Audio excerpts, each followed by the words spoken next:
Jacob Sanderson, Billy Milestone,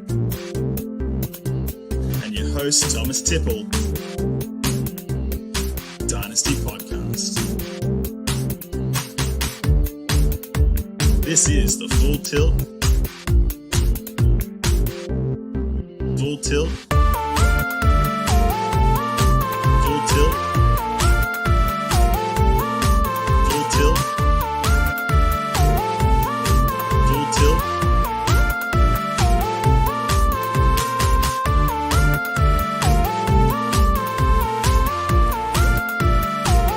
Full Tilt. Full Tilt. Full Tilt. Dynasty Podcast.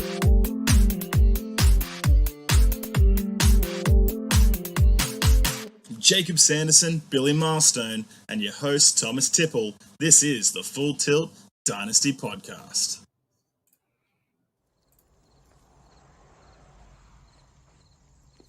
As far back as I can remember, I always wanted to be a gangster. Hey, forget about it. How's everyone doing over here on the fucking Full Tilt Dynasty? Okay, look. Listen here. Wow, that was a start. We got a good one, okay? Look, this is a Full Tilt Dynasty podcast. I'm your host with the most time on his hands, Thomas Tipple FF. I'm going to love this one. As you can see below, this show is called Mob Ties. What this was is last week, we had a really chill, laid-back episode, just talk about Scott Fish. This week, we went, we're going in with the same old themes, and we're going big, launching every excuse we can for any quote, reference, anything mob related, because we got a special guest with this week. It's Anthony over from Dynasty Drive. You got to love it. Before we get into that, you know where we're streaming live right now here, guys? And when I say guys, I mean FF_RTDB and Big Billy FF. That's Jacob and Billy. Do you know where we're streaming to right now? Where are we streaming, Tom? Oh my God, I can't wait to tell you. We're streaming live at FullTiltDynasty.com. That's right. If you missed the fantasy walkabout, the FullTiltDynasty.com website is up and running. Go hang out in the forums. Ask us some questions. We're going to read them out on the show live. You can subscribe if you want to. You can reach out and contact us. You're going to get exclusive blog content that you will not find in full articles or on the Twitterverse. You will find it exclusively from our four mates. Stop yawning over there. Our four mates, and it's the only place you're going to be able to get them. That's huge news for us. So thank you to everyone that's reached out. Sure. Thank you for everyone for just pushing it through like we always like to do here. We're not going to get into news. All right. We're going to kind of like briefly touch on it and see if we care. We're going to do that when we bring in Anthony. There's just one more thing, guys. And so kind of a big deal. We've got a big guest with us today, Anthony. We've had other big guests with us here coming up. But the Full Tilt Dynasty podcast is pulling something off that I never thought possible. And it's not going to be on August 6th. Nope, that's a Friday. We have moved the show to Saturday at 12 o'clock. For who, guys? On August 7th.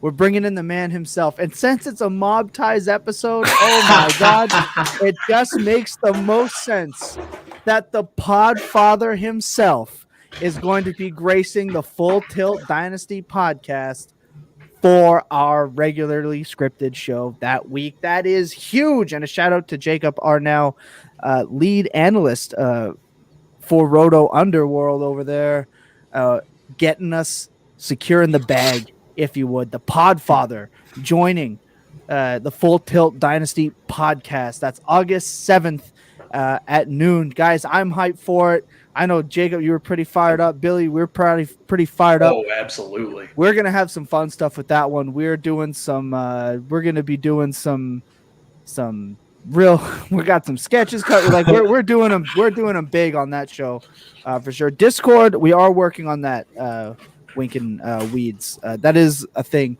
But as I said, don't miss it. Podfather. You know, you'll be streaming live at FullTiltDynasty.com with the Podfather, myself, Jacob and Billy. Can't wait to do that. So we've got Anthony down there. He's waiting to come on in. Sit tight. We're going to come back and we're going to briefly run over some news to see if we give a shit about it or not. Sit tight.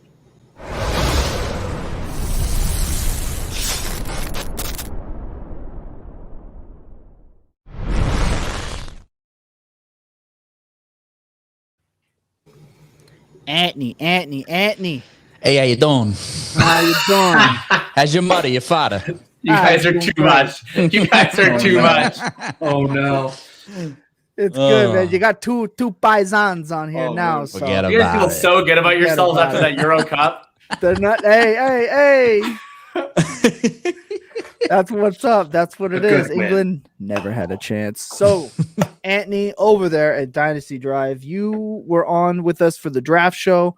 We've just been kind of waiting to see when we could make today happen, and it did. And I'm going to give you a rundown in case you didn't know already.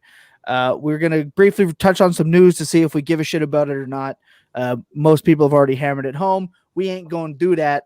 But for the people just tuning in right here, if you just missed the announcements, that's August 7th, the Podfather joining the Full Tilt Dynasty podcast. That is the Saturday. It is at 12. You're going to want to subscribe to everywhere you can, especially at fulltiltdynasty.com, guys. Did you know that was a thing? It's a thing now. So we're going to run through some news and see if we give a shit. I'm just going to do it real quick. Edmonds confirmed in lead role. Do we care? I care. Yes.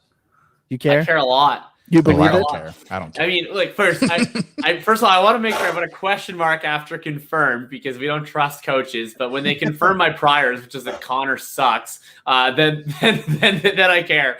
So I care a lot. I mean, this backfield has been extremely productive in terms of fantasy points now under Cliff Kingsbury these last 2 years. Right, we saw the first year of Kingsbury, David Johnson was an RB1. And then he got hurt. Edmonds came in. He was an RB1 for a couple of weeks. Then Drake came in. He was an RB1. So we've seen, 3 different running backs that one season were all producing like RB1s. Last year, it was just split totally down the middle with Drake having the early down work, Edmonds having the pass game work. But they still were able to produce, almost an RB1 season from Drake and, a back-end RB2 season from Chase Edmonds. So if one of these guys is able to consolidate the backfield, you're probably looking at a low-end RB1 at worst. So I think, Edmonds is the guy right now with them being priced similarly close and him at least I think having a lock on the pass down work. Hearing that quote from the running backs coach that he's the guy, there's no competition. I mean, I'm willing to buy into that at least speculatively at a pretty low cost because I think there is a lot of upside here. Worst case, it gets split like it does last year and then, either guy is kind of just a flex option. Billy? I think it's valuable. I mean, it's when we've kind of talked about this a little bit in chats where drafting RBs right now is the scariest thing. And you look at the back end of your draft and there's so many like, oh, he went the 6th round last year, or so many draft picks who we're just kind of not worried about. And we're hammering these high upside wide receivers who are available at that point. I think the fact that it seems like there is another potential workhorse running back brewing, I think that's valuable. I don't necessarily think he has RB1 upside at worst, but I think he has that upside, and I think he has plenty of capability to sustain as a middling RB2 throughout this year, which is what you're looking for, especially in those backgrounds. I think the hype is going to push him out of a place that it's going to make me continue to not care. Anthony, you said you didn't care. Why don't you care? I think I'm going to be the biggest skeptic or cynic. I don't think that Chase Edmonds is bad, but I think that, I don't know, Cliff Kingsbury has this weird obsession with trying to run his backs directly up the middle, especially near the goal line. And that Get that A-gap, baby. Yeah, that screams the pieces that are left of James Conner. 2nd and 10. Loves it. Love me some Cliff Kingsbury. Yeah, it's just a backfield. It's not that I'm not interested in Chase Edmonds. I'm just not really particularly interested in the backfield. And I think that if everything went right and they do really give him that lead role, I agree. I think, back end RB1 upside is there, but I think I'm just a little more skeptical that they'll actually do that. Yep. Yeah, no, that's why I'm out too. I'll let some other people, and if it hits, good for them. Do we prefer Edmonds or Damian Harris? I'll take Edmonds for sure because I know that Harris is not going to be catching passes. I know that Edmonds is going to be catching passes. I think that the odds that Edmonds takes on at least half the early down work are a lot higher than that Damian Harris all of a sudden becomes a pass catcher out of nowhere. Yeah, I'm going to bite on Edmonds. I mean, Harris is great. He's younger. As a dynasty asset, he has a lot of potential if that offense can get back on track. But especially this year, give me Edmonds over him every day. Like that offense, I don't think is going to score a lot of touchdowns. And if Damian Harris's upside is 80 yards and a touchdown every 4 games or so, that's not what I'm looking for. And 1 catch a game. Yeah. Annie, are you with Harris here? Damian Harris has become synonymous with my brand. So yeah, I know you love that guy. Take Damian Harris. He is my guy. I agree. He's not going to get the passing game work at all. But I wish he would, because it's not like he can't do it. It's just he's not going to get it because James White's there. What if they cut James White? Then how ridiculous is the Damian Harris hype train's going to get? They're not going to cut. They're not going to conductor, and we are taking it off the tracks. I think they're going to. They're cutting. I think they're going to cut. They're cutting Stoney before they cut. Yeah, that's what I was about to say. Yeah. Into my Leonardo DiCaprio microphone. Realistically, I think it's pretty close for me. Like, as much as I love Harris, it's not like it's a runaway, but I'll take Harris. Okay, this is a spicy one. All right, Barkley not a lock for week 1. Obviously, the injury he had was significant, right? So this isn't a surprising thing, especially with the extra game. Give him a little bit of rest. But I like the little note that we have below us. Is Barkley still locked in your top 3 dynasty running backs? This has been a Twitter thing this week. I'm gonna get, Giants football Twitter. It's my turn for you guys to come charging at me. He's actually my RB7 or 8 right now. So for me, he's down there. Jacob's flailing his head all around. He better remember who he's fucking talking to. So I'm going to avoid him. I'm going to go to Anthony first. You go ahead. Is he still in your top 3? He is my RB3, so he is in my top 3. The only 2 I have ahead of him, I have Christian McCaffrey and Jonathan Taylor ahead of him. That's fair. Yeah, I like. It's not even going to be something I'm going to heavily dispute and argue. Billy. I think the key word is he a lock for your 3? I think there's reason to doubt him in that position now. I will gladly take Christian McCaffrey and Jonathan Taylor over him. But, I mean, it's Saquon flipping Barkley. Like, he's the best running back prospect. Like, he's an absolute monster. We saw it when he was on the field.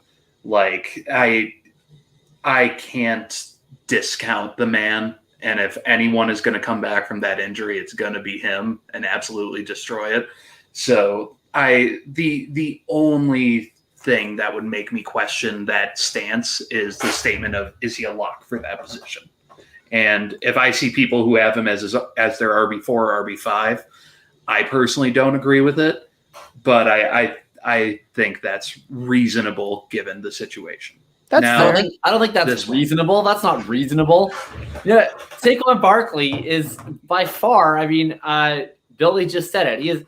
It's not even close. Who is the best running back prospect of, frankly, the 21st century? Never mind just active running backs. I mean, this guy, from an athletic perspective, he's 5'11", 230, runs a 4.4, freak. From a production standpoint, one of the most productive college running backs ever. Receiving standpoint, he catches a frick ton of passes, did it in college. Came in year 1, and he was literally the RB1 as a rookie. So every time that Saquon's on the field, you see the same dynamic player that we've always seen. I will not be caught fading a 24-year-old Saquon Barkley, who is truly a generational prospect, and that word gets thrown around all the time, but I think it actually applies to Saquon Barkley. If he ends up going into like a Derrick Rose zone where it's just he never becomes the same because too many injuries, well, whatever. I would rather bet on a guy like Saquon Barkley. That's a ship I'm more than willing to go down with. So he's in my top 3, and he ain't 3. So for me, I'm looking at a guy like Barkley who's going to have to catch, 85 some passes, 80 passes to be that guy. I don't see that offense being good. I just don't. So touchdowns, I think, are going to be hard to come by unless he goes superhuman, superhero 10 times. I don't see it where, yeah, he's 24 and he's great. Dalvin Cook's 25 and in a better offense. I think I would rather take Cook at this point in his career and maybe moving some of the younger guys up a little bit more. 7's low. I'll probably come back to it. He'll probably end up when the season kicks off. He'll probably end up at 5 just because I think there's 4 other guys I'd rather have on my dynasty teams right now. And that's just what it is for me. It's nothing. It's not like a big. Who's the 4th, by the way? So I assume CMC, JT. You just said Cook. Who's the other one? Oh man, off the top of my head. Oh I'm my not God. touching Cook over him. Like I would for sure. I can't do Cook over him either. Tom loves Cook. People forget how offense- injury prone Dalvin Cook was 2 years ago. Yeah. Like Where he I get it. It's the same situation, but he was playing games like James Conner 2 years ago, where he would go out, play 20 snaps, then be out for the rest of the game.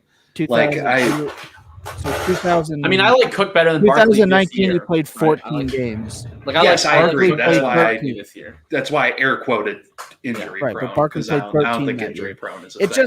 just I don't know. Barkley's missed time and then he missed a season.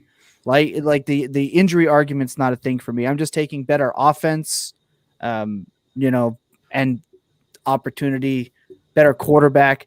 Like Cook still caught 44 and 53 and 40 passes over the last 3 years.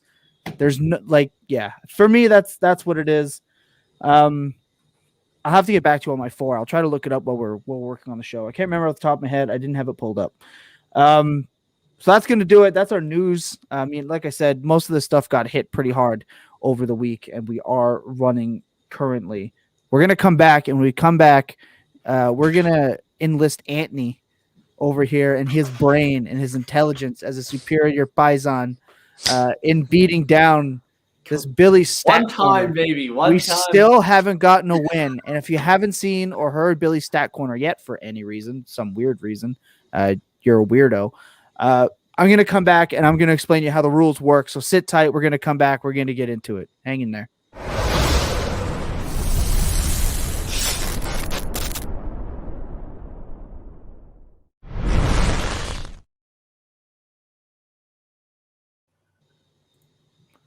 We got Henry at 4. I can't do Henry at 4. Absolutely not. Redraft, Dynasty, I'll hell take no. it. No way. Hell no. Redraft, I'll Hell take it, Henry. I almost want to say it was Akers, but I can't. I don't Barkley know. is still my RB3 in redraft. I don't care. I'm still taking over Henry in redraft. Hey, I've taken a lot of Barkley myself. Like it's not like I'm hedging my bets though. I've traded him a few times. I've drafted him a few times. I'm hedging my bet. Okay, so Billy's stat corner. As you can see, he's 6-0 because he's a dick. We had the undercover agent. The undercover agent that was Jacob play Billy as if he was going to padded. And you did a pretty good job filling in. But the way it works is we're going to have 5 to 7 minutes to answer this question. Winkin, Henry, or Taylor. We're going Taylor. This university Dynasty Taylor. Yeah. In 2021, Henry. Yeah, exactly. Yeah, so we're going to 5 to 7 minutes. We're going to get 3 strikes to get this in and to punch this in before we punt on 4th down. And hopefully we can beat Billy for once because, by God, we really need to. Can you give us an easy one, Bill? We're going to get one hint, right? So, Billy, when you start it, I'm going to start the clock. All right. So, for once, I have one where the answer isn't Marquez Valdez-Scantling. So, Marquez Callaway. That's my first Marquez Colston. So, starting off, if I asked y'all to list the top 2 tight ends in red zone targets last year, I guarantee that's the easiest question in the world.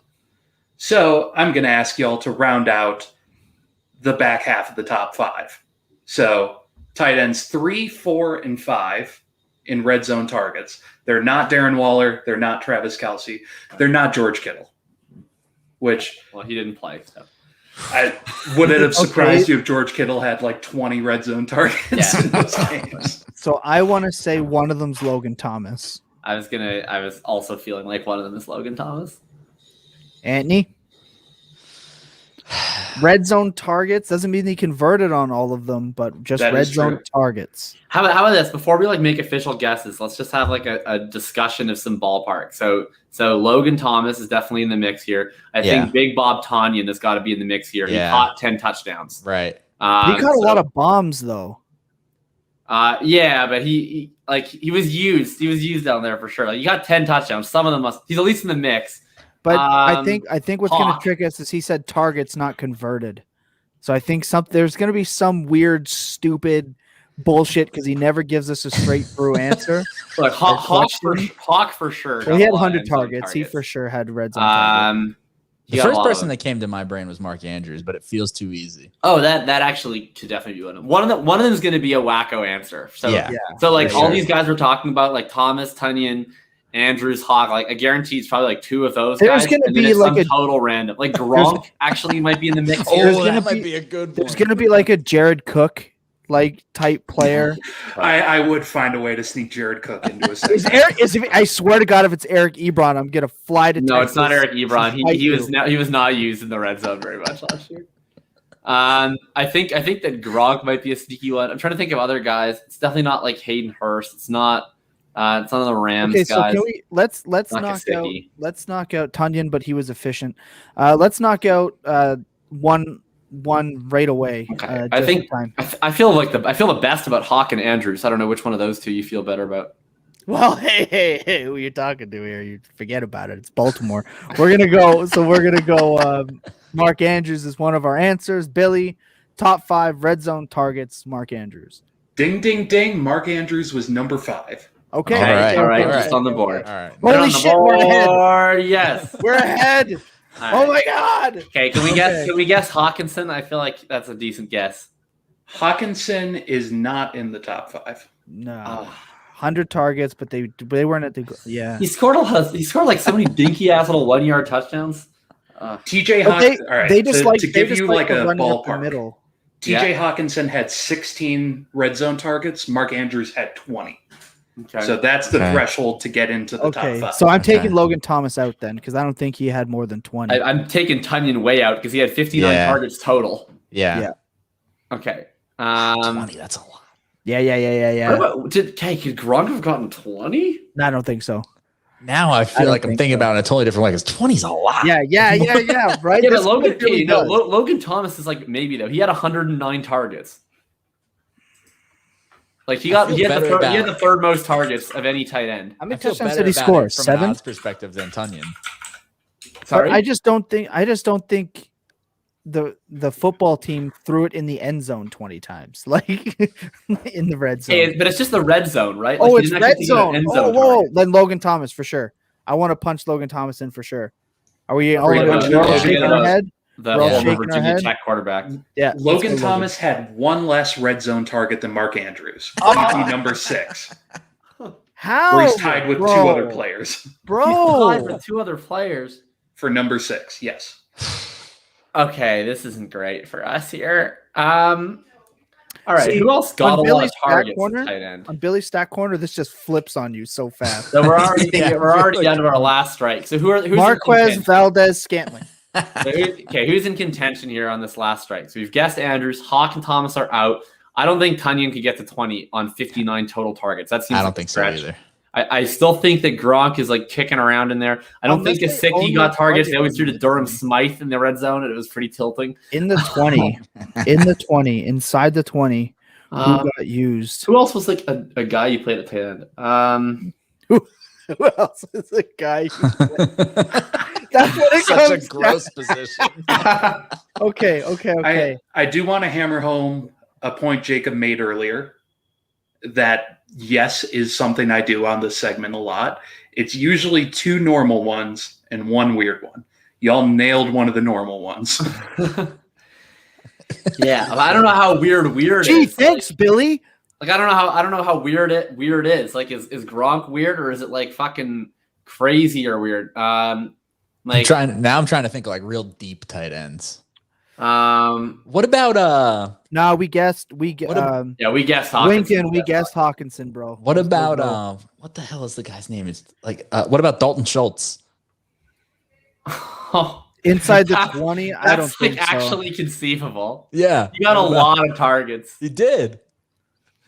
That's I could. I don't know if I want to Like, I rest don't- my I last don't think strike on so, but Dalton I could Schultz. see No, I don't want to rest anything on it. But Who else? Okay, Goddard missed too many games, so it wouldn't have been him. Ertz, None of the not Jordan Reed. No. None of the other NFC West guys. NFC South guys. Yeah, I still feel like it might have been Gronk. Who else? The NFC South. Hayden Hurst. No. Kyle Rudolph. Not. He died last year. That was the Kyle Rudolph did funeral. Irv? in 2020. Irv didn't do it, right? He didn't. No, No. Irv didn't do it. Irv didn't do it. Wasn't Tyler Conklin. No, it wasn't Tyler Conklin. That'd be the real deep one. You're gonna have the Irv. Trying to think. truthers coming at AFC you, South, like Jordan Akins, no. None of the Colts guys because they had 60,000 tight ends. Yeah, so many. Jonnu, I don't think so. I don't. No, he missed no, a couple no. games and he didn't get targeted very much. This is brutal. Hunter this is- Henry. no, Just no. because his name Hunter Henry was dropped. like chain mover city. They threw to Donald Parham in the end zone all the time. Just because his name was dropped, Jonnu was tied with Logan Thomas at number Okay. 6. Okay. Oh man, this is All brutally. right. Well, I guess we should painstaking. probably guess somebody here. There wasn't a um, Patriots tight end. There wasn't I still Dawson. okay. No, No, Dawson, definitely not. They're always chucking us Uh, to Tyler Croft when it mattered most. His position is. I still feel kind of good about Gronk. I don't hate your Dalton Schultz call. We're gonna we're beat probably you. the how many ones I feel touchdowns best Gronk about, scored? honestly. Gronk had, I think, 7 or 8 touchdowns. Did he actually? Yeah, he did. He did. Do you want to lock in Gronk? How Yeah, do like let's lock in just for Gronk. old time's sake? Billy's Yeah. smiling. I don't feel great about it because I'm trying to read his, I feel kind of read good his about Gronk. face. You I feeling don't good know. about it? I'm Okay, let's smiling lock in 'cause- Gronk. I'm smiling because Rob Gronkowski is number 4. Let's go. All right, let's go. go. Number Let's 3. spike it. Okay. Rob Boom. Gronkowski had 21 targets and Yes. 8 completions. Yeah, Wow. it's because he's bad. Nah, Dave, we It's 'cause he's talked to completely- Gesicki. It's because he's 100% washed, and they just forced him to start. Okay, Okay. Well, the question is: So is this is Gronk the weird one. or is Gronk the normal one? Gronk is not the weird one. All right. Okay, so Dalton Schultz. I like Dalton Yourself. Schultz. Then I think that's as how much weirder can we get?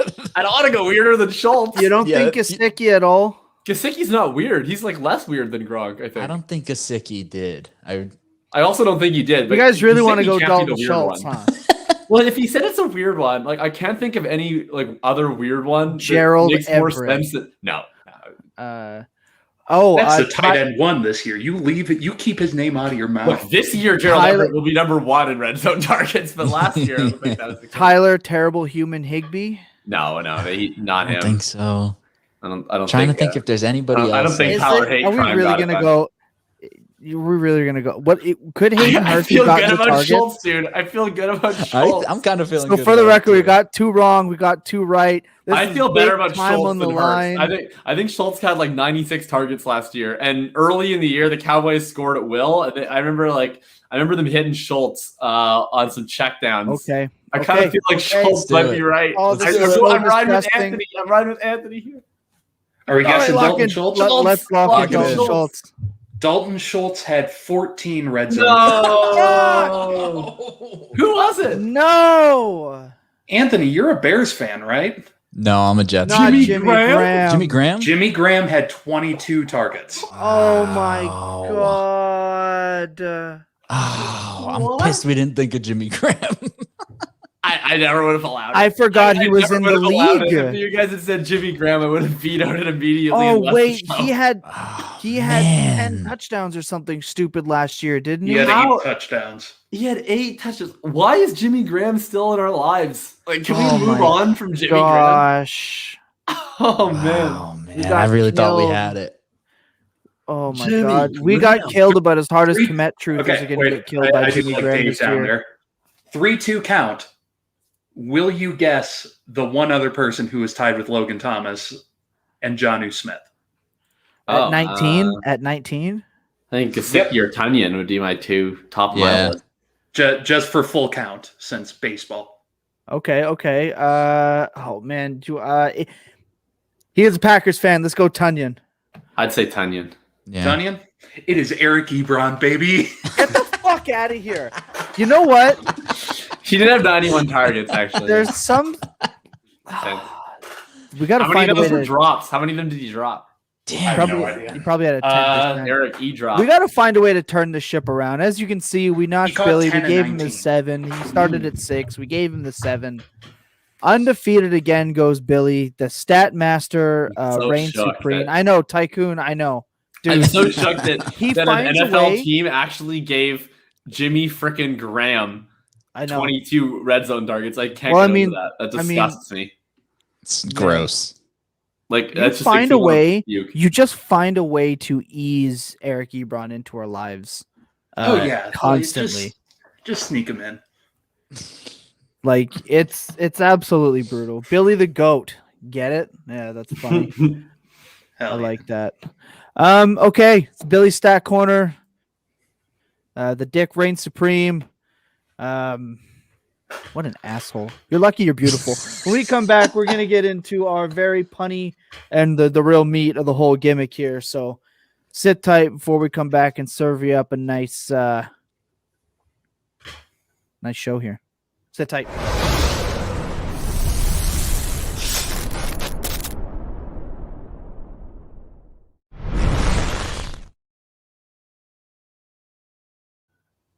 Okay, these ones I can't wait.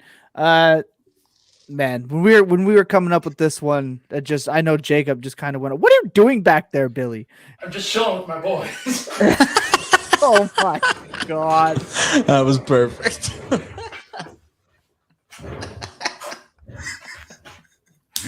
Wrap it up. We can go home. Yeah, we're done. We peaked.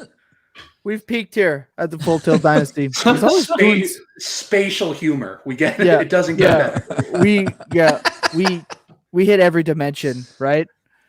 Oh my god. If it's not the book, it's just unbelievable. Okay.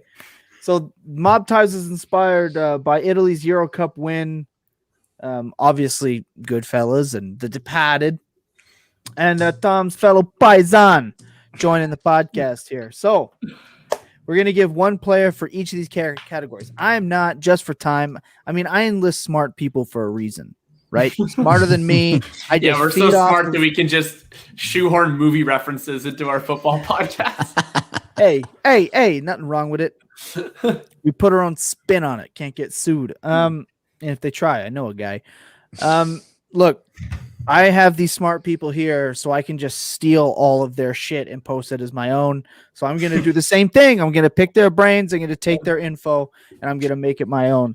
So the three guys here, they're going to give a player for each one of these categories, and we're going to have a good time with it. So our first one of Jacob's favorite is, are you a cop?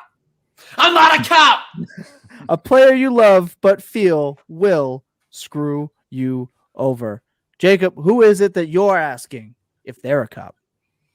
Look, we just talked about him. Chase Edmonds. Are you a cop? Are you a fucking cop? Look, I love the idea of Chase Edmonds. Chase Edmonds, from a theoretical perspective, sounds great. 5'9", 210-pound back, super dynamic out in space, has the pass catching role. Now they say they want to use him in the inside role. Look, I was doubting a little bit, but then, just like any good undercover agent, he looked the part. He got the swaggy red visor. He changed his number from a pretty boring 29 to a swagalicious 2. And all of a sudden he drops this new drip. I'm like, damn, this dude has it. This is a feature back. But I don't know.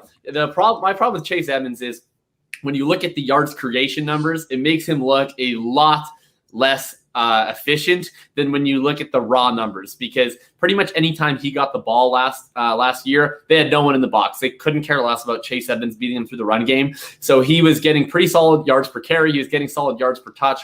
Really, really good in yards per route run. He was 13th in the NFL. But when you look at yards created per touch, when you look at juke rate, he's not a guy who's creating a whole lot of things on his own. He's a guy that can thrive in the space of the offense. So I think there's potential for that to work in Arizona. If they run more 4 wide receiver sets, I think you're going to get a lot of light boxes. And if that's the kind of setup you have, I think the running game Arizona should implement is more Chase Edmonds in speed, in space, and less, James Conner running up the A gap. However, any undercover agent is only good as his commanding officer. And Cliff Kingsbury, that dude's a motherfucking cop. So I'm just so Chase Edmonds. Look, I want to believe, bro, but are you a fucking cop? That's so good. Oh my God, Billy, for your two, you and your two mates down there, who are you asking if they're a cop? Yeah, this one hurts me. This one hurts me to talk about. Like it really upsets me because I love this player and I have him everywhere. I have exposure everywhere. It's very disappointing to question whether or not this person is a cop. It's Ryan Tannehill, and it's a very upsetting thing for me because I love the player. Just something has to give. Like, we can go back and look at metrics over the past couple years just in Ryan Tannehill's play. He is ridiculously efficient, and he is ridiculously good at any metric per attempt. Like, it's statistically extremely impressive. And you know what? He just added Julio Jones. He's going to be QB1. Like, he has this great addition to his team. And I think that's going to help him a lot. But in the same exact vein, there is so many things working against him directly producing. And I will gladly admit a lot of those things were working with him last year. But I mean, when we look at Derrick Henry being the Minotaur running behind that line, you have a okay offensive line. You have a defense that is only going to get better because, God, I sure hope it does, because that was a horrible defense. And then you have quite literally one of the most flaring red flags for a QB ever in their changing offensive coordinator. Like, anytime that happens, you expect some form of regression in QB play. And on top of that, they're playing in a division that I think has the best defense in football. Like, it's absolutely this very scary situation. And I am worried about Ryan Tannehill's ability to keep up his pure efficiency metrics without these crazy, like, with all these other pieces working against him. I'm sorry I didn't have the fun "Are you a cop" part that Jacob did, because this one hurts me. I feel like I'm more at a funeral than Billy, I am. can you get a Monster Energy drink, my man? Like, let's go. Come on. Yeah, hang on. Look, I'll go get another guy. You know, when Scorsese was writing these movies, he was on coke. Like, if you could match that energy, I think you know. Hey, Billy, just remember. Let me see what I can pull out of my desk. I know a guy. Anthony, who are you asking if they're a cop? The guy I'm asking if he's a cop is because it all feels too good to be true. And I feel like I've been burned by this guy in the past, but it's Joe Mixon. And it feels too easy right now to look at Joe Mixon and project the workload he should get with no Gio Bernard to take the passing work, with only Samaje Perine and Chris Evans, Captain America, behind him. And he should get it all. He's got the bag. He's got the new contract. We've seen him be productive before, but it just feels like I can't quite get my toe all the way in the water and commit to Joe Mixon being elite. I'm looking at what I have him projected for now, and it's almost 290 carries. Like, it's a big workload, 65% of the rushing work there. So it's hard to, I have him statted out for just under 1,300 rushing yards and 7 rushing touchdowns. And I look at that and think, yeah, of course I'm back in on Joe Mixon. And then I just remember all the other times I've been back in on Joe Mixon, and it's ended in a way I didn't care for. So, Joe Mixon, are you a cop? That's right. You know what? Last year, you feel this vibe, on the round 1-2 turn last year, I drafted 111 like 25 times last year, and I grabbed Tyreek Hill and Joe Mixon and thought I was on my way. And it turns out that Joe Mixon, Joe Mixon was on his way to put in a frozen pizza and try to pass it off as a real pie. Okay, He uses store-bought canned tomatoes in his sauce. We moved to Arizona and I ordered marinara Unacceptable. sauce. They gave me egg noodles with ketchup. All right. I'm feeding into this conspiracy because I wholeheartedly believe that last year Zach Taylor held his contract extension over him to make him not play. Like, I really, I know this is a really deep conspiracy, but this is something I've worked into my head. That because it came out that Mixon was ready to play. Like there was multiple points where Mixon was good to go and he didn't end up playing. And it was a single game time decision. And they're like, Mixon isn't going to play. And all of a sudden, like I'm convinced in my head, Zach Taylor was just like, you know what? You want that extension? You're not going to play because we have to protect you so your ankle doesn't fall off the bone. And we have to run out Joe Burrow with no running back because God forbid he needs more targets. He needs more things to throw the ball to and not an offensive line to protect both Joe Burrow and Joe Mixon. I think Mixon is like the opposite side of Are You a Cop? It's like we're like his loving wife and he's undercover and we're like, Joe, you haven't checked in with us in a while. Are you okay? Joe, can you find the tape? A flag is going to get I hurt my foot. Yeah. How long did you hurt your foot, Joe? It's been 6 months. No, don't worry. I want a big case. I just got my foot. Okay, Joe, I don't believe you. It's a horror. Like show. I think Joe might have gone to the other side. All right. And the best part about Joe is, of course, in The Departed, where we're referencing from, like they need to give you your rap sheet so that you can be sold as an actual gangster and not a cop. Joe Mixon took care of that, man. He got his rap sheet sorted. That's unbelievable. He'll be like doing push-ups to the Dropkick Murphys. Oh my God. He's shipping up to Boston. Well, he can ship himself out to a real fucking pizza store and get himself a real pie. Because the store-bought shit he's bringing to my fantasy lineups ain't cutting it. Joe Mixon, are you a Dr. Oka? He probably puts pineapple on his pizzas. I mean, let's be honest. It's not delivery, it's Joe. Yeah. He is the only Joe I wouldn't trust. Like, as an Italian, like Joe is a standard. That's one I'm not trusting him. All right. Okay, so look, moving on here. We've got the Lufthansa heist. A player you need to trade for right now. It's immediate. You didn't get it right the first time. You got to make up for it. Anthony, I'm going to start with you. You's over there. Who's the player you're going for right now? I tried to pick a guy that was maybe a little bit, not like the easy, like go trade for this guy right now. Somebody a little bit deeper that I want to trade for him because go trade for Patrick Mahomes right now. He's a value. Go trade for Christian McCaffrey. But the guy that I want to go trade for right now because it's never going to get cheaper than right now is Bryan Edwards. And hey, look at that. I'm still a believer. Forget about it. Get Austin on here. Forget about it. I'm still a believer in Bryan Edwards. He had the pretty decent college production for 4 years. I'm not writing last year off. I Wasn't know an early declare. Wasn't an early declare. But I'm learning. But I still think he's got the tools and the skill set to win Jacob inside. wasn't expecting that. You know what? When I was thinking about Bryan Edwards before, I was like, Jacob's gonna say he wasn't an early declare. Not, but it was Tom, dude. Tom is now Tom's got his spreadsheets. But I don't know. I just think I can't totally quit him and even Henry Ruggs to a certain extent, depending on the value. I could quit him real fast. Yeah, I could too, because it's going to cost exponentially more from somebody that's still hanging on than Bryan Edwards. You get Bryan Edwards as like a throw-in or for spare change right now. Not in our leagues. No. But I think Stoon has them everywhere. Yeah. I don't worry about, John Brown really coming in and having some massive role for the Raiders. Waller's obviously going to be the target monster, but somebody else is going to get targets there. And I think Bryan Edwards is somebody that in his second year could threaten for, not anything crazy, 100 plus targets, but I think he could threaten for 80 to 90 targets in this season and hopefully turn it into some decent production. I love That's fair. People are holding on to him. I love B-Ed. Yeah.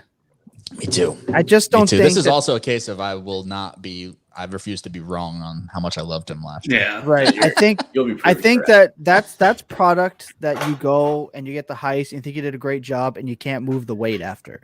Like that your buyer set you up, right? He was just waiting for spring a trap on you the whole time and you get caught holding the weight.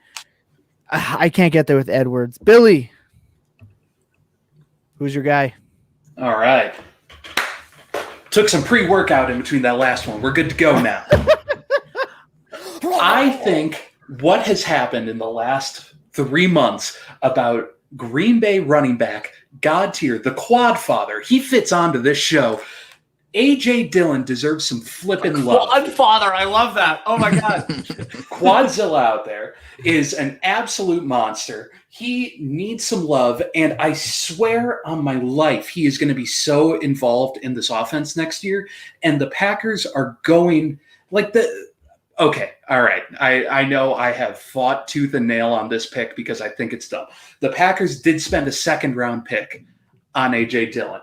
I hated it. We all hated it. That did happen. And it looks like if they are going to compete for a Super Bowl in the next couple of years, they need to eat crow on their first-round pick they took before him. And that organization wants to not eat crow on their second-round pick. I think A.J. Dillon legitimately is going to push for double-digit touchdowns this year, work as a red zone target, and be an absolute piece of that offense, just work as a total grinder. And Aaron Jones is going to work as the pass catching back and as a longer down back because that is what he is very good at. I think I legitimately think A.J. Dillon is going to be what we were looking at last year with Tony Pollard, where we thought, Tony Pollard, very talented player, still love Tony Pollard. He's going to be great whenever Zeke decides to hang it up. But in that case, A.J. Dillon is 2027. Whenever his contract expires. Week 6 next season. When is Zeke's contract up? It's still ridiculously long. He still has like 4 years on it. I don't know, like 2042. The best part about Zeke's the real Lufthansa heist was from Zeke's agent. Yeah, absolutely. But A.J. Dillon legitimately can produce as a flex option throughout that team. He could very easily be similar to what we were expecting to see from Chubb and Kareem Hunt last year. I think that's a very legitimate possibility, and I'm extremely excited about the Packers offense. I'm not drafting Aaron Jones because he is very hard to get, which I've found. But in that situation, give me A.J. Dillon every day because you can go out and buy him for cheap compared to where he was a couple months ago. That's for sure. I love quad father. Yeah, I do approve of the quad father. Thank you. Jacob, who's the player you're going and getting right now? Do you promise to not kick me off the show when I say their name? Oh my fucking god! My finger is hovering over the lead studio. It's Tyler Lockett. Oh, go fuck yourself. You guessed it. What if I was to tell you that there's this set of wide receivers? Right, I've been in the best ball streets. I've been trying to win the million. That's why. Right? I'm in these best ball streets. And I keep noticing, look at this 4th round. You've got all these wide receivers here that all sort of have been these low-end wide receiver ones the last few years. It's like Chris Godwin, and it's Mike Evans, and it's Cooper Kupp, and it's Robert Woods, and it's Tyler Lockett, who's right in that zone. Right? Evans, Kupp, Woods, Lockett. They're all basically the exact same age. They all have the same production the last couple of years. But when you look at the Dynasty rankings, Mike Evans, wide receiver 18, Robert Woods, wide receiver 24, Cooper Kupp, wide receiver 30, Tyler Lockett all the way down at wide receiver 35. Speaking of the Lufthansa heist, you know who just got paid? Tyler Lockett with a 4-year, nice $69 million contract. We're worried about Dwayne Eskridge? Hell no. DK Metcalf's going to get his. He's obviously the wide receiver 1 in that offense, but Russell Wilson can absolutely support 2 wide receivers. He did last year. Tyler Lockett, I know people don't like it because he's a little bit erratic, but he was still the wide receiver 8 last season. He was still putting up points. He's been putting up points his whole career. So to me, if I think about the Lufthansa heist, right? When I was a kid, they used to tell me, don't go rob an airport whenever you need money. It's easier than a Citibank. Look, it's a lot easier to get Tyler Lockett than it is any of these other guys who are the same age, who have the same skill level, who have the same setup, who are going to give you the same production. You go get Tyler Lockett. I traded Jared Goff for Tyler Lockett 2 days ago. So that's how easy it is to get Tyler Lockett. I am completely fine. I'll never have him. No. Love you, Tyler Lockett. I'll never have him. Hey, there's one league we're in where I have him. You can come and get him. The Full Tilt Invitational. You come and get him in the Full Tilt Invitational. Absolutely. We can do this live on air. I've got Metcalf and Lockett on the same team, and it's not an ideal situation for me. Yeah, gross, disgusting. I might suspend agreed. you. I don't know. So this one's gonna be the departed. Okay, the departed dude. A former high pick that you need to cut loose right now. Billy, I'm gonna start with you. This one hurts my soul. When I first kicked in the door of this Dynasty Fantasy Twitter, I was a DJ Chark fanboy, and then he broke my heart, and I yeeted him to the sun because it's what needed to be done. So, Billy, enlighten us, your player right here. I was also a DJ Chark fanboy. I think on the first episode of a podcast we did together, I hyped up DJ Chark along with Nyheim Hines. I absolutely love the player, and it just does not seem like Urban Meyer wants him to be the guy in Jacksonville. And you know what? I like Laviska Shenault more than DJ Chark. Yeah, I already agreed with that. That trade's coming. This is why prior to this season, there was this one hype piece that DJ Chark was going to Baltimore, and I was so excited. I wasn't. That's completely fake. Like, that was a very hilarious interaction on fantasy Twitter. That's one of my favorite memories from this year. Yeah. But like Tony Khan was out here arguing with him, saying that wasn't happening. But DJ Chark is a player who, so long as he is on the Jacksonville Jaguars, I don't think I want to have him, because it does not seem like that team wants him running the role that he's best at, and it seems like he's going to be competing with Marvin Jones to fight for that role, and that scares me. I love DJ Chark. I love the talent. I think he has all the potential to be a good player, but it seems like so long as he is in Jacksonville, Urban Meyer is going to keep him down, and because of that, he's someone I got to cut loose. Yeah, we can pour one out for DJ Chark. He's officially been departed from our positive standing on the show. Anthony, who's a player you got to feel like you got to get rid of right now? Well, I think if you got to get rid of him now if you still have him, because if you haven't gotten rid of him, it's too late. Please be James Robinson. I really thought about it. But in a similar vein, but older, it's Melvin Gordon. Because legit. It's done, bud. It's over. It's over. He's gonna be swimming with the fishes in fantasy football. Yeah. And you know what? Realistically, call my cousin Eddie. He's been swimming with the fishes. I went back and looked, and it was 2017 was when he rushed for 1,100 yards, and it's the only season he's rushed for over 1,000 yards. They trade up for Javonte Williams in the second round, who is a better running back than Melvin Gordon, and it's done. If hopefully you sold him for pennies last year. Because if not, nobody wants him now. Javonte hype train.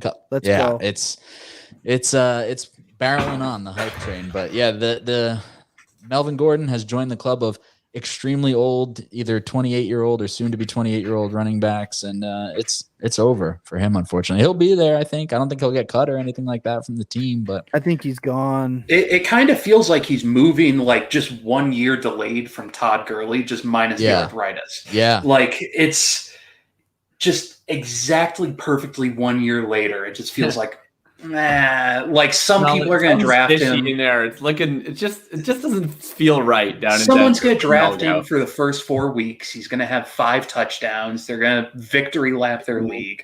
Yeah. Then they're going to look like an idiot like that. All right. Here, I got one that, look, if anyone's seen Goodfellas, which if you haven't seen Goodfellas, like just rethink your life priorities, right? How did they take out Tommy, right? They told him you're going to be a made man.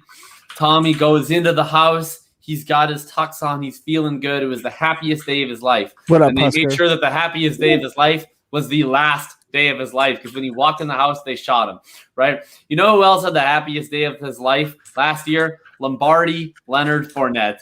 All right, look, it's done. I was drafting a little bit of Fournette earlier in the offseason. I was like, oh, it's pretty good. He's getting, he's probably still going to split some early down work with Rojo. He's going to get all the passing. I was a little bit dismissive of the Gio thing. I have recently flipped. I've dug into Gio Bernard more last year. I think he's actually still a pretty competent running back, especially a pretty competent pass-catching running back. Leonard Fournette, like as much as he got used in the pass game, he was really gross in the pass game last year. Like he wasn't dropping quite as many passes as Rojo, but he was doing his best. And people don't forget that Leonard Fournette was literally healthy scratched the week before Ronald Jones got COVID. And if Ronald Jones didn't get COVID, Leonard Fournette might have just been healthy throughout the rest of the season. We never would have seen Lombardi Lenny. I think Ronald Jones has proved last year he's the superior early down rusher. I think Gio Bernard is the superior pass down rusher. So I think Leonard Fournette's going to get some work, but I think he's going to end up with like 30 to 40% of the early down work, maybe some check downs, but I just think he's going to end up getting squeezed out. And if it doesn't happen this year, the year after, he's 1 year older. So I think to anyone who's still a believer that he's the back to own in Tampa Bay this year, and there's definitely plenty of people who do believe that, I would get out because I think Leonard Fournette is about to join the departed. Yep, I agree 100%. Mark Wahlberg is going to be meeting him at the start of the season and putting him in his place where he belongs. Seriously, go watch The Departed if you haven't. For shame, like just for shame. Okay, Fantastic. We're gonna rip through these next ones. We're gonna go to the mattresses. All right, we're gonna go to the mattresses. A player you would defend with your life.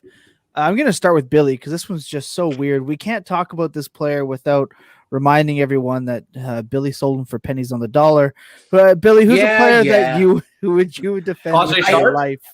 I wish I could explain. Hey, I spent money on joke there, Anthony. I wish I could explain how hard it is to trade in that league. Besides the point, we're talking about Miles Sanders. Alvin Kamara for Miles Sanders in the 2-1, and then you sold him for Amon-Ross St. Brown, Pat Freiermuth, and AJ Dillon. Get it out. All right, continue. It's not that hard to trade. You just suck. Get it out. He's so mad. You happy? All right. Yeah. So we're talking about Miles Sanders. I have really liked Miles Sanders for a long time. Now, yes, I did trade him away. Yes, I know. I agree. Besides the point, I can't express how hard it is to trade in this league. Now, anyway, I think Miles Sanders is an extremely talented player. I think he's going to be in a much more improved offense next year. And he wasn't that bad last year. People are fading him like he did absolutely nothing last year. He only played in 12 games and was on pace for 1,150 yards and 8 touchdowns. Like he was producing as a good player, and it only got better once Jalen Hurts took the helm. The only thing that went down once Jalen Hurts came in was that his targets per game decreased just a little bit. That is it. Now, all of a sudden, we're completely fading Miles Sanders. He's going very far down on drafts. Like people are absolutely cutting him out. And I legitimately think this is his high upside year. He's going to be very exciting to watch. And I think he's absolutely a player that I'm going to continue to defend. Yes, I traded him. Whatever. We can move on from that. Jacob doesn't want to. Jacob will never. He'll never. I will never move on. Yeah. Next step. Jacob's going to remember it like an Italian granny will remember you being late for dinner once. Like that. Yes. She's going to hold it against you on her deathbed. She's going to go, Billy, come here. You're late for dinner. And then she's out. Like, that's going to be the last thing. I agree. When Miles Sanders wins that championship on whoever's team you traded him to, you're going to get a freaking severed horse's head in your bed. That's fine. And then you'll know the debt has been paid. Who's the player you're defending with your life? So, similar to how I said earlier, like Damian Harris has become synonymous with my brand. I'm defending Jerry Jeudy till my last dying breath because everybody has left this man for dead after he had a fairly decent rookie season. We'll get to this one after this one here, Matt. Hit tight. Catching passes from, I believe on another podcast the other day, I referred to it as the fart factory at quarterback of Drew Lock and Company. It was horrible. Absolutely horrible. Jerry Jeudy is an elite route runner, can create separation. The drops, I don't care. I really don't care because players are going to drop the ball. I think it will get better. And even if it doesn't, I think he'll get targeted heavily enough with valuable deep targets that it will compensate for it. I think he's a player that the value is only going to go up on. And through the end of last month was getting drafted like a wide receiver 3 in Dynasty startups. Was getting drafted something like the wide receiver 31 or 32.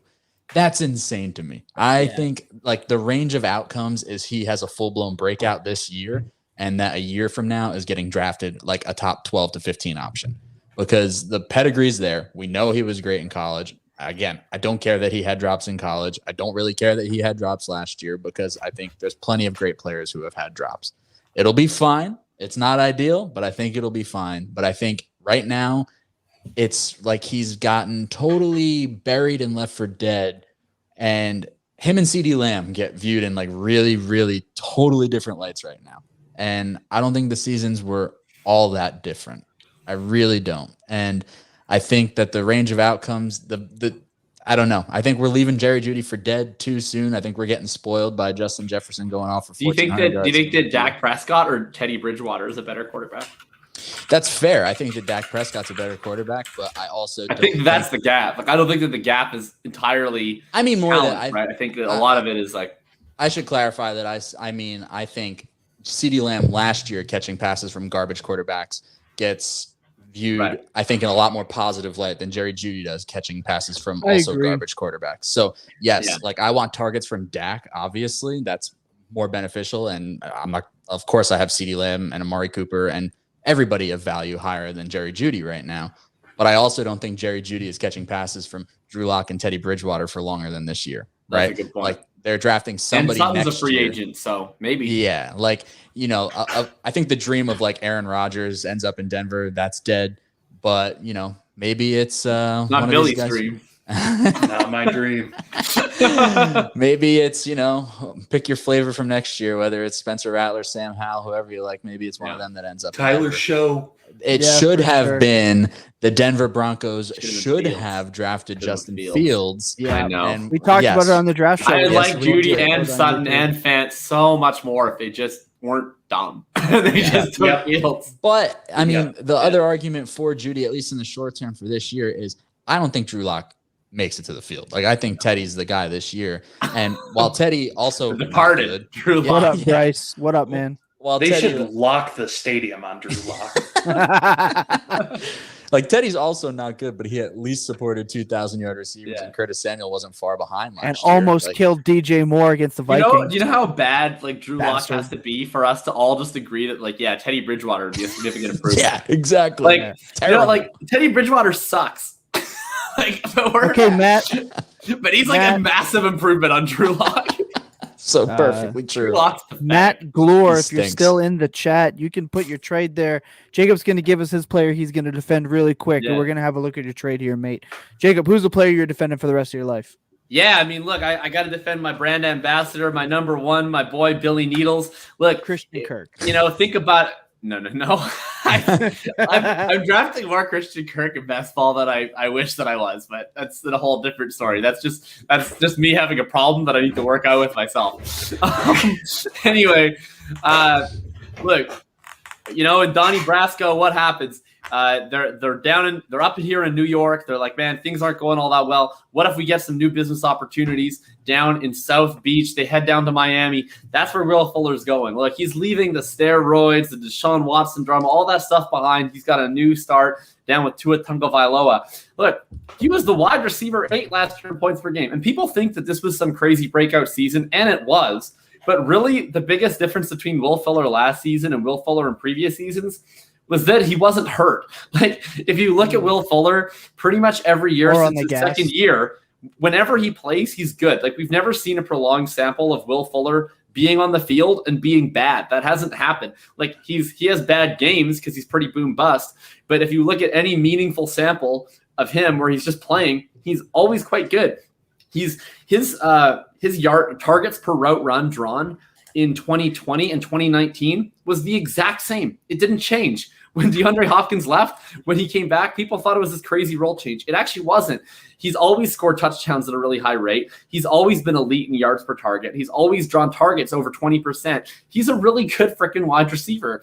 And now he's going to Miami with Devontae Parker, who honestly, like, he might be a candidate for The Departed. I thought he looked like total dust last year, to be honest. I heard someone compare him to Hakeem Nicks as just sort of a guy who's had too many injuries where it's the explosiveness has been zapped. Like, he did not look like the same dude to me last year.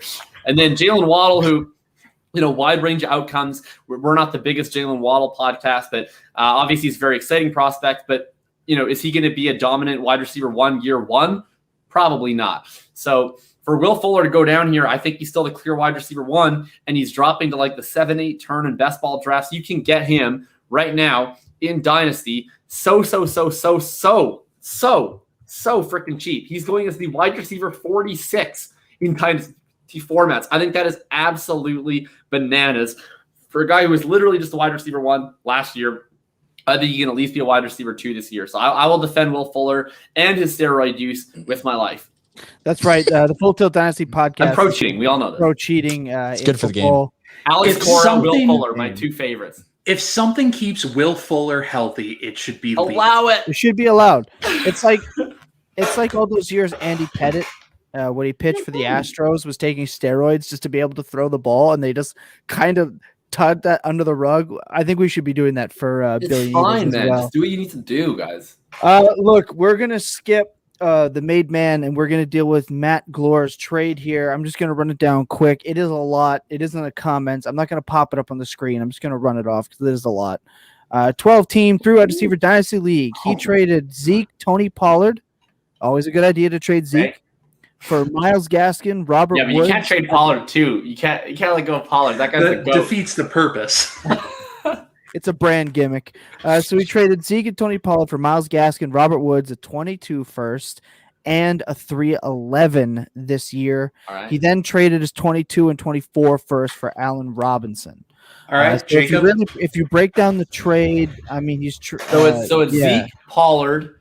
So basically it's Zeke and Pollard, and a 24 first.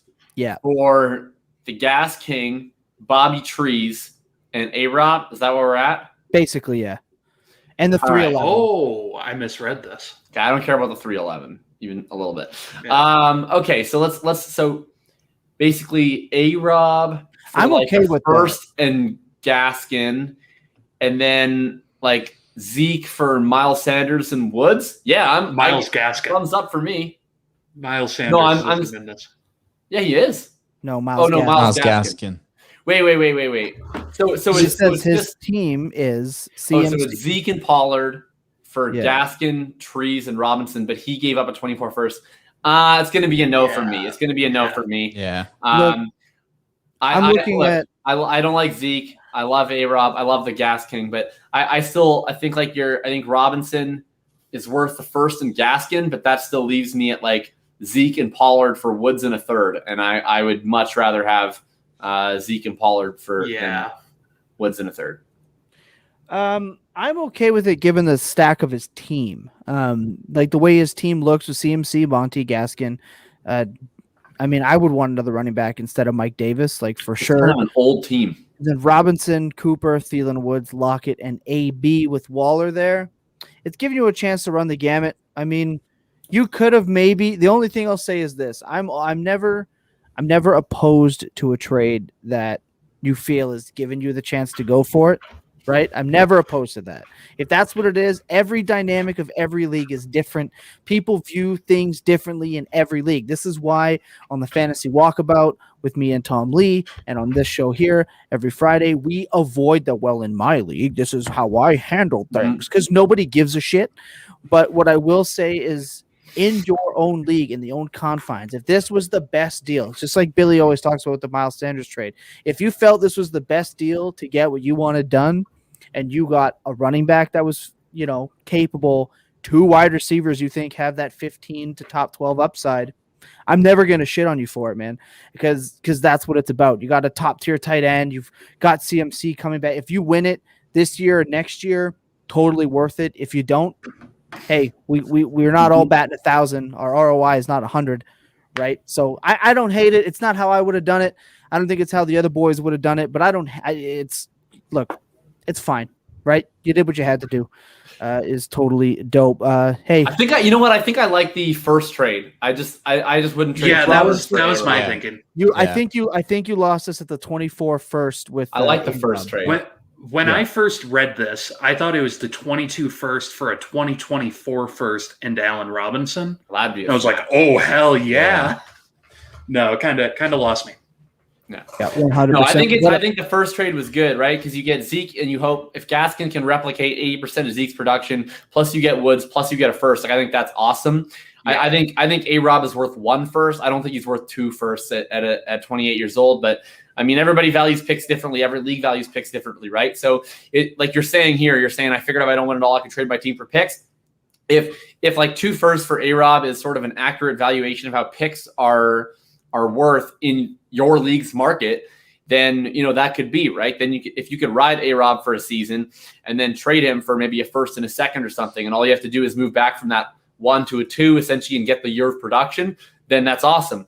Like in most of my leagues, I don't think that A-Rob would be ever traded for 2 firsts or that I would ever want to trade 2 firsts for A-Rob. But if people are more willing to move picks willy-nilly, then sure. Yep. No, totally agree. So we're going to hit this last one really quick. Thanks for the question there, Matt, as well. Also, if you have more questions, I guess where you can leave them.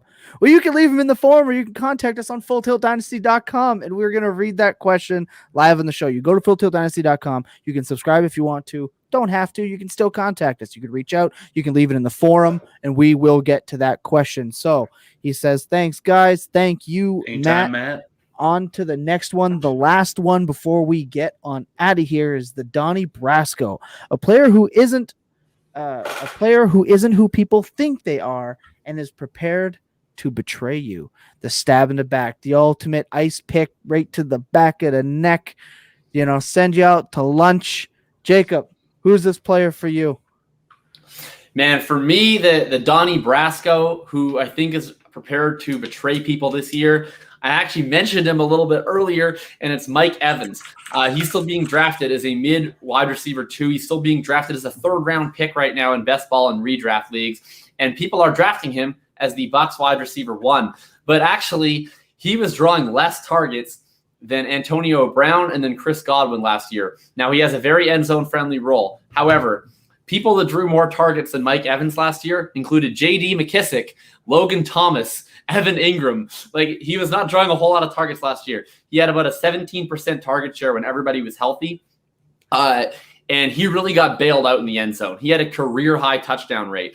And Tom Brady, of course, had one of his highest touchdown rate seasons. I struggle to believe that Tom Brady is once again going to throw for 40-plus touchdowns. It just doesn't happen all that often.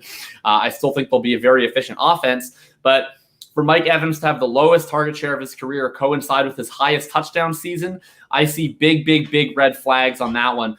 He's being drafted well ahead of Chris Godwin in redraft, and there's only a small gap between them right now in Dynasty despite a 3-year age difference. And I also think Antonio Brown's going to cut into that. O.J. Howard's coming back. He might get a few looks in the red zone where he was used early in the season. I'm avoiding Mike Evans right now because I think that if you're drafting Mike Evans in Dynasty, he's going to be 28. You're probably looking at his 2 to 3 last big seasons. And unfortunately, I think that one of them is going to be caught as being sort of a back-end wide receiver 2 in a very crowded offense.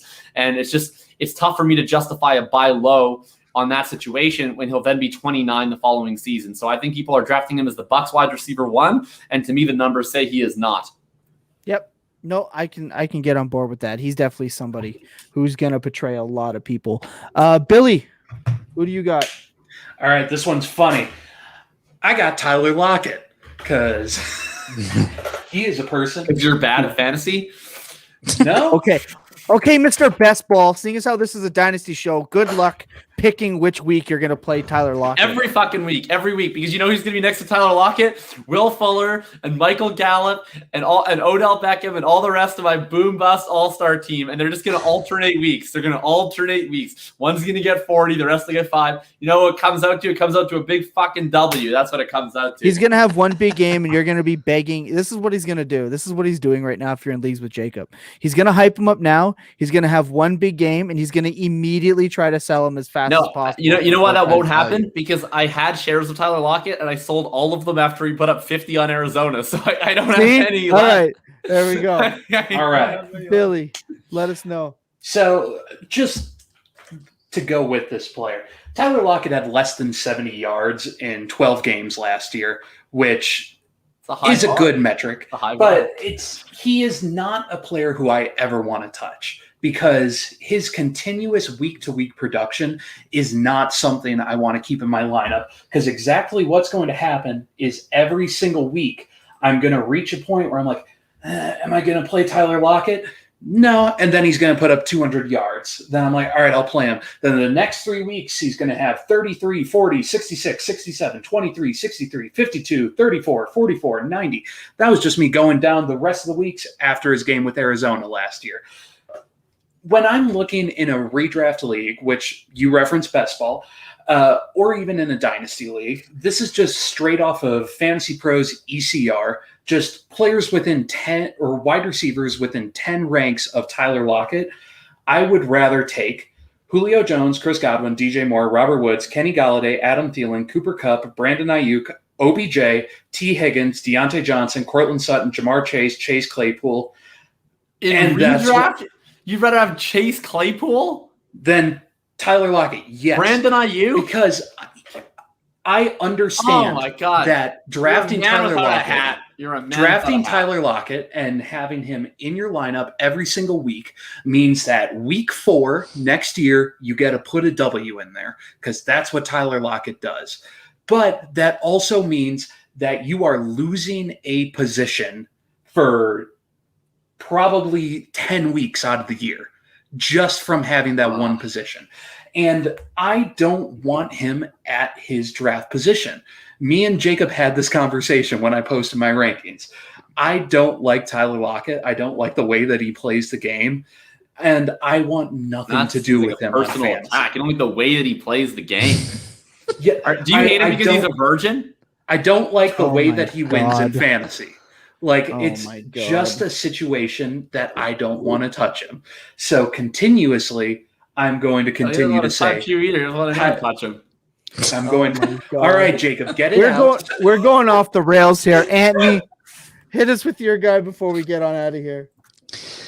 My guy is somebody I feel like I stand alone on this island a lot. Oh, I'm excited now. Because there's a lot of times where I think I'm the only person on Twitter, especially. It feels like this. But it's Austin Eckler. And I'm on this island with you. Yes, actually, Jacob and I have talked about this before. We bonded over this on your show, actually. Yeah. So I can't get on board with the way Austin Eckler gets valued. He gets valued consistently like a back-end RB1. And he has, like, one time in his career performed like that. And it's not a short career. I mean, he's going into his 5th year. And it's not a career that he's only appeared in like a handful of games. Like last year was the season where he appeared in the lowest amount of games, and it was 10 games. But he's only had over 1,000 scrimmage yards one time. And it was that Phillip Rivers check down king, going to throw the ball to Austin Eckler, where he had whatever it was, 90 some catches on, on like 1,500, 1,600 total yards from scrimmage. And it was great. It was great, but I have a hard time banking and betting that a running back who's going to be 26 this year, going into his 5th year, has finished as an RB1 one time, is just going to turn the light on and start doing it with consistency. So he's somebody that I had a few shares of him to begin with, and I have sold them all. Because any of them that I had, it was like orphans that I took over, and he's not somebody that I'm interested in rostering. And not that I think he's a bad player, but I think that the way he plays the game and his involvement specifically in the passing game, and the fact that he's never had more than 132 rushes in a season, and he's so reliant on the passing work. Yep. Makes me value him more like a mid to back end RB2. And I feel like I'm in the big minority there. So anywhere where I did have him, I sold him for whatever I could get because it's way more than I really value. Twitter loves Austin Eckler. Twitter loves Austin Eckler. Here's the thing. Like, Kalen Ballage looked as good running the ball as Austin Eckler did when he came in at the end of the year last year. And that's just not the start. Not pass catching, but running the football. He's just doesn't provide anything super special there. So I'm actually I also with know that Anthony on that one. I also know that, he had the targets from Herbert last year, but I think that offense this year, they'll run the ball, of course, but I think they're going to look to push the ball downfield, man. I really think it's going to be a lot of Keenan and Allen, and I'm in on Mike Williams this year. And I don't know. There's not that many coaches that I think like drastically impact things, but we now have a case study on Anthony Lynn with multiple different running backs where they went from Austin Eckler is a good pass catching running back regardless, but like we have a legitimate sample on him with a bunch of different running backs, bunch of different quarterbacks, multiple different teams. That dude just loves passing to running backs, right? So to me, like that's the reason why we can be excited about Anthony Swift, about DeAndre Swift and Jamal Williams. It's also a reason why I'm a little bit cautious that Austin Eckler is going to see that massive target volume because he needs that massive target volume. Because like you said, he's not a between the tackles grinder. That's not his game. Yeah, no, you actually, Anthony, you came on the right podcast to warn people of the man they call Eckler. I did trade for him one time this offseason. It was actually with my co-host here. I needed an RB2 pretty badly. Mike Davis, I think. Twitter would love this. Would love this trade. I traded away Godwin straight up for Eckler. Yeah. It fit both of our needs, and I'm okay with him at that spot. My need was to not have Austin Eckler anymore. So. I was okay with him at that spot. Again, every league is different. Like I had Hill and I had Diggs and I got some other receivers. I was okay letting Godwin go, who I personally believe is overvalued. I think Antonio Brown is the best value on the Tampa Bay receiver room in Dynasty and every other format right now. I think AB is going to go nuts because I think Evans is going to miss some time. Godwin, I think AB is going to do it. I think AB is a great value right now. Like Godwin, the reason why I like Godwin more than Evans' Dynasty is just I don't think Godwin's going to be a Buccaneer next year. Like he's playing on the tag. I don't think they're going to have enough money to extend him. And so to me, like at least with Godwin, like he's only 25. So I think that this year he's a wide receiver 2, but I think next year he goes somewhere where he's a wide receiver 1. Whereas with Evans, next year maybe he is a wide receiver 1 again, but then he's 29. So then it's sort of like how many years do we have left? Whereas Godwin, like he's so young that I believe in the talent so much that I still think he has a lot of wide receiver 1 years ahead of him, even if this might not actually be one of them. But I have a ton of running backs that league. Like I have Sanders, CH, Barkley, and Chubb still in that league. So I'm okay running back. Like I said, every league values everybody differently, and it was one of the rare cases where a 1-for-1 trade could actually be made. Okay, guys, we're going to take a quick breath, recoup, come back. We're going to get final thoughts, where they can find you and what's going on, and we're going to get the heck out of here. So sit tight. We'll be back in just a second. I promise.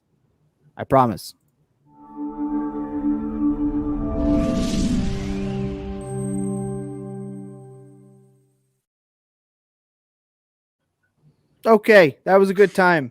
That was quite a few little bit of references we got to make here today. Obviously, we had some news happen this week. I'm going to kind of go over that again when we get out of here. Billy, what do you got going on? Let them know and give us some final thoughts. Yeah, you can find me on Twitter at BigBillyFF. We're looking at dropping some stuff for Dynasty Nerds here coming up soon. And I'm hoping to get out my new set of rankings this weekend. So come check those out. No, not at all. Not even a little bit. Oh yeah, we might do some snippets from the company Slack here on when those rankings come up, because they're always a good time. Man. Appreciate you, Dave. Jacob, big news from you this week. Let everyone know what's going on and what you have, Mr. Moving It On Up. Yeah, it's pretty cool. So I'm now serving as lead analyst over at Roto Underworld /Player Profiler. So you'll probably find my articles. I've been writing pretty much like once or twice a month over there. I would say you can find those more frequently. You'll probably find them more like once a week from now on. You'll probably find me on a few podcasts you might have heard of if you follow the Roto Underworld feed. If you don't, then subscribe to that on the whatever app you use for podcasts, and I might appear in your inbox someday soon. As well, you can find me, of course, every Tuesday, same thing with Chase and Shane on Dynasty Intervention. And you can find me here. And my most recent article, which just came out a few days ago, is part 1 of a 2-part series on applying DFS lessons to best ball tournaments. Part 2 of that is going to be coming out probably next week. And I just want to plug quickly, I will, for anyone that knows me on Twitter, you know that I like to write threads about strategy things, whatever my stream of consciousness is on a given day. I'm still going to be doing that, but you might not be able to find them on Twitter anymore. You'll be finding them on fulltiltdynasty.com. My first one is out on the great running back depression. If you're playing best ball, you notice that running backs have been dropping like a rock in ADP. And, I talk about how you can address that, how you can optimize your roster in this new market. I'll be putting out, 1 or 2 times a week, just sort of a quick little 300-400 word stream of consciousness strategy style thing about whatever topic is interesting me. Usually it'll be about best ball or dynasty for the summer, and then that's going to be the same blog. You'll be able to find my DFS picks all fall long. So make sure you're checking out our blog and subscribing on fulltiltdynasty.com. Couldn't have said that one better myself. Anthony, let them know what's going on with you over there at Dynasty Drive. Yeah, and I want to say I appreciate you guys for having me. It was fun. I'm glad we finally got to do a legit show, but forget about it. Tell your mother I said hello. You can follow me. You can follow me on Twitter at DynastyDrive. New episodes of my podcast come out every Friday morning. Working through a series previewing each individual division that'll probably run pretty close to the start of the season. So new episode came out today that was with covering the AFC North with Tim Torch, co-host of Under the Helmet. It was a good one. And I recently joined up as one of the co-hosts with on the Dynasty Draft Room podcast on the NFL Draft Bible podcast network feed with Ryan Searfoss and Eric Adams. So those drop every Thursday. Those come out, and then my show every Friday. And I've been podcasting a lot, but trying to find some more time to squeeze out some more written work. So working on a piece for Devy Sleepers that'll be out over with NFL Draft Bible shortly. Hopefully, I have off for the next week. So hopefully within the next couple of days here, I could crank out some writing. But that's it. My writing, of course, you can find it over at Fantasy Intervention as well, and NFL Draft Bible, and on the Twitter like the rest of us on the old Bird machine. The app of Bird. Look, you can find me at Thomas FF as usual. And I just got to say, I'm proud of the group. Happy to have Anthony. Say hello to your mother. We're just happy to be able to do this, man. Great theme for today. And kind of like how we always do, I just want you to know that if you liked what you heard today, you can let us know. If you didn't like what you heard today, you can also let us know. If there's a guest that you think that we need to have onto the show, it's going to fit, maybe it's not going to fit, going to have a good conversation, guess what? You're going to let us know. We're going to get them on here too. As I said, the fulltiltdynasty.com is up, live, functional. You can get in on the forum. You can contact us. You can check out the blog, leave a comment, do what you need to do to get everything Tell Billy why Tyler Lockett is an all-star. Don't do that. Look, we appreciate every single one of you guys. You can go and find us over there, YouTube, at the Dynasty Vipers Network. You can also go to the Full Tilt Dynasty Podcast YouTube page and get previous episodes as well. Right now, I used to say every Monday. Right now, it's kind of dependent on some baseball scheduling, but the Fantasy Walkabout presented by the Full Tilt Dynasty Podcast is usually every Monday or Tuesday with myself and Tom_Lee. You can go check out the Value Accumulation Project and how we applied that to quarterbacks. This week coming up, we have running backs. So stay in for that one. You're not going to want to miss it. And if you missed the opening of the show, shame on you. You know what time we roll at. Same bat time, same bat channel. August 7th, the man himself, Captain Controversy, the man who can provide entertainment and uproar all in one swift TikTok or tweet the man himself has been kind enough to jump onto our program August 7th at 12 o'clock standard time. That's 1 o'clock Eastern time. That is the Podfather joining us.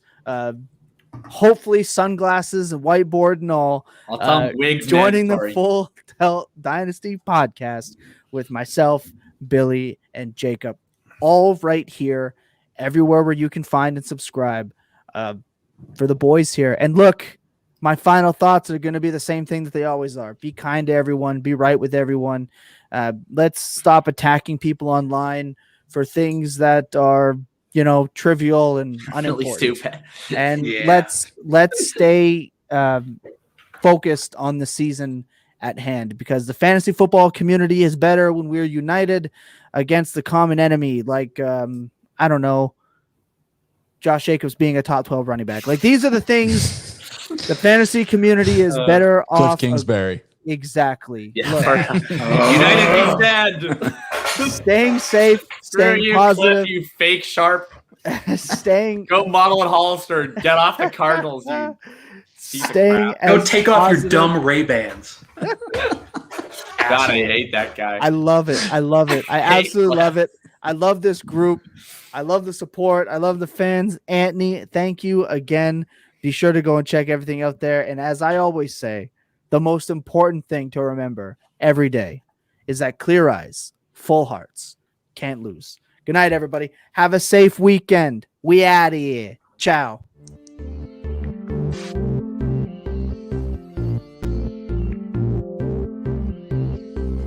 Jacob Sanderson,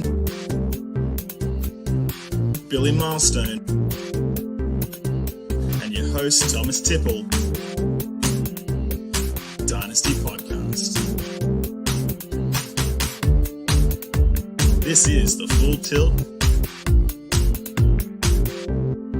Full Tilt. Full Tilt. Full Tilt.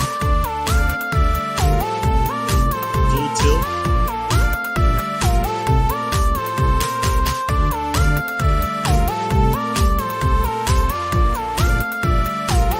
Full Tilt. Full Tilt.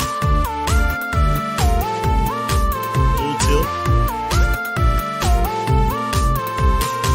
Dynasty Podcast.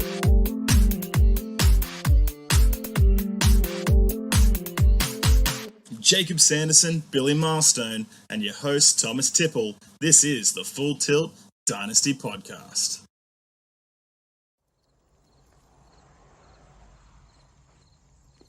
As far back as I can remember, I always wanted to be a gangster.